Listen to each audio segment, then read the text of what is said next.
Assalamu alaikum туғандар. Мен ақырғы кезде ушул YouTube каналынан кейбір мәселелер бойынша улам эле бир оюмду айтайын дейм, бирок баягы тоскоолдук кылабы. Бирок бир маселе жөнүндө бүгүн айтпаска намысым жол бербеди. Мен такыр тиешем жок маселе. Бирок гражданин катары атуулдук бир сөзүмдү айтып койбосом, ушул билбейм, көдөнүмдү тырмап туруп алды. Бул да болсо Райым Матраимов жөнүндө. Мен Райым Матраимов менен эч кандай байланышым жок, чындыгында. Жашообузда балким бир-эки жолу жолугушканыбыз болбосо, бир-эки сүйлөшкөнүбүз болбосо, илгери бала кезде бир ошто иштеп жүргөндө бир учурашкан экенбиз. Кийин дагы ушундай бир жагдайлар, мындай кыска бир чай ичкенибиз болбосо, такыр башка алака жок. Мен ушу принципиалдуу түрдө ушу балага жакын жологон жокмун. Ушу аябай көп адамдар ушул баланын акырынан жем жеди. Аябай көптөр. Чындыгында. Кимди караба, Райымга тиешеси жок адам аздай да. Ушу президенттен баштап, мурдагы президенттен баштап, койчу Кыргызстанда бул баланын колунан жакшылык көрбөгөн адам калбады. Чачты бардыгын. Эми Аллах Таала буга берген экен. Бул өзү басып жатып алган жок, чындыгында. Мына биз күзөтүп турабыз. Мага ал баланын эркиндиги же түрмөдө отургандыгы бул мыйзам маселеси.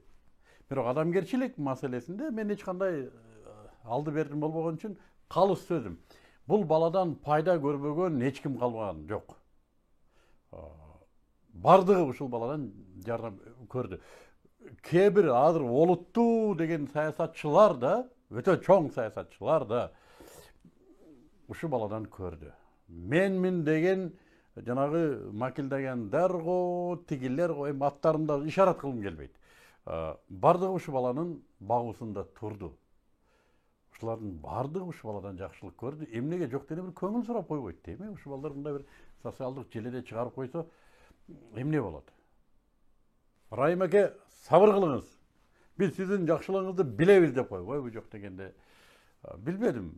Же эл ойлойт, бул коррупционерге тиешеси бар деп айтып ет дейби. Тиешең бар дейм, жалганбы. Бирок адамгерчилик кылыш керек, чындыгында. Анан экинчиси, атуулдук бир дагы позиция, мыйзам бузган туура эмес. Менимче мыйзамдын өзү балким кээ бир оңдоолорго муктаж. Ушу бала камалгандан кийин бизде чындыгын айтканда Дордой байланыштырса болот экен.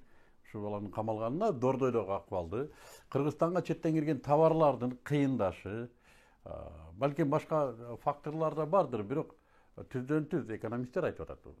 Райым Матраимовдун түзгөн контрабандалык схемасы, ошо контрабандалык деп аталганы гана болбосо, Кыргызстандын абалына зор таасир берип турган дейт. Муну азыр балким жалган болсо, айтып аткан сөздүн жалгандыгын төгүндөсүн. Но бир нерсени айтыш керек. Райымдай балдарды иштетишибиз керек эле. Бүтүндөй бир элди өзү багып, анын ичиндеги менмин дегендерин да багып, саясий партия чыгарып, бир тыйынын иштетпе. Бар дагы элден болгону, элден шайланып, акча десе акчасын бер да, шайланып кел, анан кийин мамлекетти мындай кылалы деп аткан бир күчтүү баланы, билбейм, кимдердин кандай пикир жаратуусу болду, кимдердин кандай интереси болду, балким башка биздин кошуна мамлекеттердин интереси болду мындай балдарды каматуу. Канткенде буну тыгып, кыйратып койгонсуп, мынакей сен убада кылдың эле, эми ушуну камайсың деп каматып, азыр жыргап отуруп калдык. Жыргап отуруп калдык.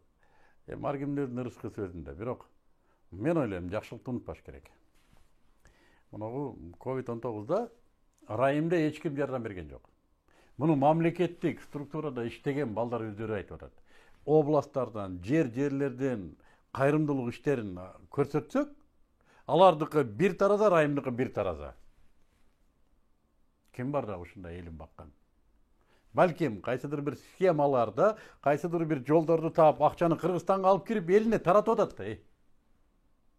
Мен дароо айтып коеюн. Мени Райымдан бир тыйын алды, Райымдын тарабын талашып атканы бекер эмес дегендер өздөрү бузуку. Кудай акы. Валлахи. Эч кандай байланышым жок. Валлахи.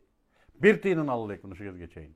Өзүмдүн ырыскым жетет. Бирок выжданым күйүп атат. Эл баккан балдар да булар эми. Мындай эл баккан балдар. Ушу Садыр түрмөдө отургандара мен күйүп айткам, ушу бала бекер зомбулукта отурат деп. Текебаев отурганда да айтканбыз, бекер отурат ушулар. Иштетишибиз керек.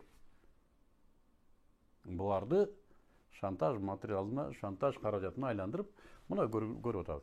Кимдердин айынан? Билесиңер, мына Facebook'та, Instagram'da, YouTube'da отурган колунан эч нерсе келбегендер бар, фейктер. Мына ушулар аба ырайын түзөт экен. Анан президентке мына эл мынтип атат экен деп алып келет экен. Эл эмес. Элдин пикири такыр башка. Ошон үчүн мен эгерде мына видеомду ырайым көрсө, бекем бол, ырайым. Эгер эч кимдин акысын жебеген болсоң, ишенип кой. Адилеттүүлүк алдыга бар бир чыгат. Аллах субханаху ва тааланын акыйкаты бар. Бекем бол. Мындан да оор замандарды көргөндөр бар. Зомбулуктарды көргөндөр бар. Ушундай омал төкмөн. Негизгиси элиңе ичиң оорубасын. Эл жакшылыкты унутпайт.